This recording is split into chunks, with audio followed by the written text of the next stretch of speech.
Okay, let's talk about something that is fundamentally changing how we think about digital security. It's called zero trust. In this new world where your office can be your kitchen table or a coffee shop, the old ways of keeping things safe, well, they just don't work anymore. So let's dive in. So let me just start with a question for you.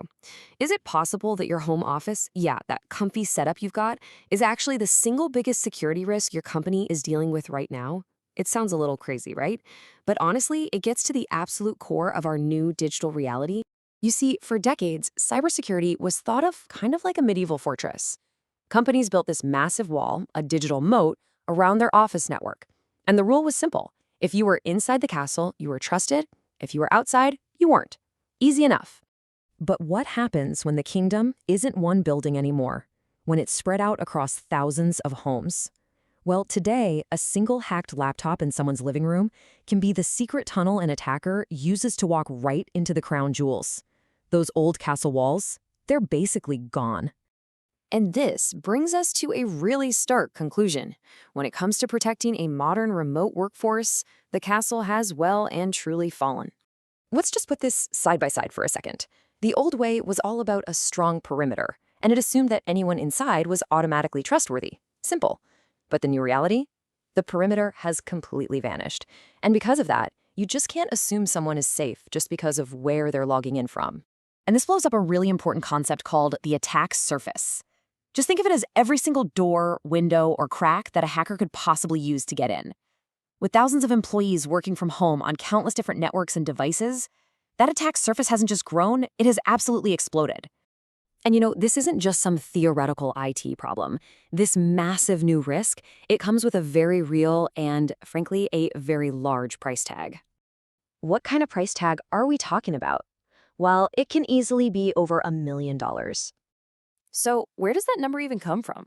Well, data shows that when a security breach involves remote work, it costs the company, on average, over $1 million more than a typical breach. And that's not just fixing the IT systems. We're talking about fines, damage to the brand, losing customer trust. It's the real-world cost of living without those castle walls. Okay, so if the old model is completely broken and the risks are gigantic, what's the answer? Well, it's a total shift in thinking. It's built on a really simple but incredibly powerful philosophy. Never trust, always verify. This right here, this is the mantra of zero trust. It flips the old model on its head. Instead of trusting everyone inside by default, you assume nothing is safe. You assume every single user and every connection could be a threat until it's proven otherwise. Now, this is a super important point. Zero Trust isn't a piece of software you can just go out and buy. You can't just download zerotrust.exe and call it a day. It is a fundamental strategy, a completely new mindset for how you approach security from the ground up. So how do you actually put this idea into practice? Well, it really boils down to 3 core rules. Number 1, least privilege access. Number 2, continuous verification. And number 3, microsegmentation. Let's quickly break down what each of those really means. First up, least privilege access. The idea here is actually pretty simple. People should only have access to the exact information and systems they absolutely need to do their job, and nothing more, right?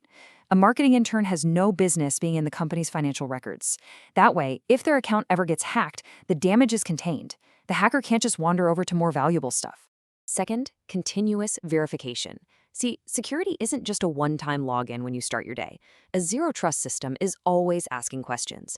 Is this really you? Are you logging in from your usual city? Is this your normal laptop? Is it a weird time of day for you to be working? It's a constant, never-ending check-in process. And third, there's microsegmentation. This is kind of like taking a giant open-plan office and building a bunch of walls to create smaller, secure rooms. You're chopping the network up into tiny, isolated zones. Why? Because if a hacker does manage to get into one zone, they're trapped. They're locked in that one room and can't get to the rest of the network. The breach is contained. So we have the philosophy, we have the rules. Now let's get practical and talk about the tools, and maybe more importantly, the responsibilities that go into actually building this better defense. In a zero-trust world, the whole idea of a front line completely changes. It's not the big office firewall anymore. No, the new front line is the endpoint. That's your laptop, your phone, any device you use to connect to work. Every single one is a potential doorway. And so, every single one has to be secured. And this means we got to move beyond some of our older tools. A traditional VPN, it's like a secret tunnel that dumps you right in the middle of the castle. Once you're inside, you can go anywhere. The modern approach is something called ZTNA, or Zero Trust Network Access.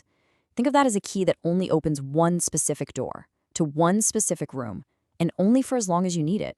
It's so much more precise and way more secure. But here's the thing. Technology alone is not going to solve this. In this new model, security has to be a shared responsibility. It's not just some problem for the IT department to worry about anymore. Every single person in the company has a part to play. So what can you actually do? Well, really simple things can make a huge difference. If you can, use a separate Wi-Fi network just for your work computer. Please make sure your home router has a strong, unique password, not the one from the sticker on the bottom. Pay attention in those security trainings and always keep an eye out for those tricky phishing emails. Every secure home makes the whole company more secure. When you really step back and look at the whole picture, making this shift to zero trust isn't just a nice to have or a good idea, it's a necessary evolution. It's really the only way for any organization to protect its data and stay accountable in a world where work happens literally everywhere. And that kind of leaves us with a final thought, right?